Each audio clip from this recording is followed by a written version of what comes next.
ഇടുക്കി ഉപ്പുതറയിൽ ഒരു കുടുംബത്തിലെ 4 പേരെ തൂങ്ങിമരിച്ച നിലയിൽ കണ്ടെത്തി. ഉപ്പുതറ പട്ടത്തമ്പലം സജീവ് മോഹനൻ, ഭാര്യ രേഷ്മ, 2 മക്കൾ എന്നിവരെയാണ് വീടിനുള്ളിൽ തൂങ്ങിമരിച്ച നിലയിൽ കണ്ടെത്തിയത്. സാമ്പത്തിക ബാധ്യതയെ തുടർന്ന് കുട്ടികളെ കൊലപ്പെടുത്തിയ ശേഷം സജീവും ഭാര്യയും ആത്മഹത്യ ചെയ്തെന്നാണ് സൂചന.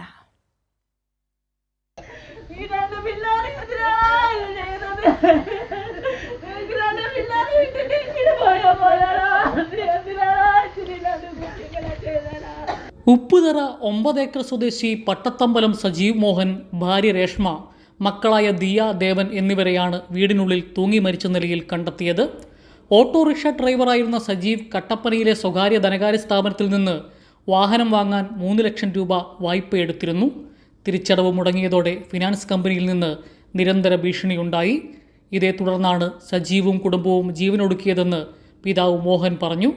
ബാക്കി ചീത്തയടക്കുന്നത് മാസം 2 മാസത്തെ കുടിശ്ശിക വന്നെന്ന് അയാൾ വിളിച്ച് കണ്ടമാനം തെരു വിളിച്ച് ഇലപ്പാറക്കണ്ണ അതിൻ്റെ അവൻ വിളിച്ച് തെരു വിളിച്ച് എന്നെയും വിളിച്ച് പടിയ സമയത്ത് ഒരു 5-6 കോളി വിളിച്ചിട്ട് എൻ്റെ തെരു വിളിക്കാൻ ഭീഷണിപ്പെടുത്തുമെന്ന് ഞങ്ങൾ ആ കാരണത്തിൽ എൻ്റെ ചെറുക്കം പോയത് ഇവന്മാർ ഞാൻ സിയോടെ പറഞ്ഞിട്ടുണ്ടെന്നല്ല. ആ കട സാഗരത്തിൻ്റെ ഫ്രണ്ടിലിരിക്കുന്ന കടയാണ്. ആത്മഹത്യാക്കുറിപ്പ് പോലീസ് കണ്ടെത്തിയിട്ടുണ്ട്. കടബാധ്യതയാണ് ആത്മഹത്യക്ക് കാരണമെന്ന് ഇടുക്കി SP വിഷ്ണു പ്രദീപ് TKയും സ്ഥിരീകരിച്ചു. പ്രൈവറ്റ് ധനകാര്യ സ്ഥാപനത്തിലുള്ള CC മുടങ്ങിയതായിട്ടുള്ള സാമ്പത്തികമായിട്ടുള്ള പ്രഷർ വന്നാണ്. കൂടുതൽ വിവരങ്ങൾ അന്വേഷിച്ചു. സജീവിൻ്റെ അമ്മയാണ് മൃതദേഹങ്ങൾ കണ്ടത്. തുടർന്ന് അയൽവാസികൾ ഉപ്പുതറ പോലീസിൽ വിവരമറിയിക്കുകയായിരുന്നു. കൈരളി ന്യൂസ്, ഇടുക്കി.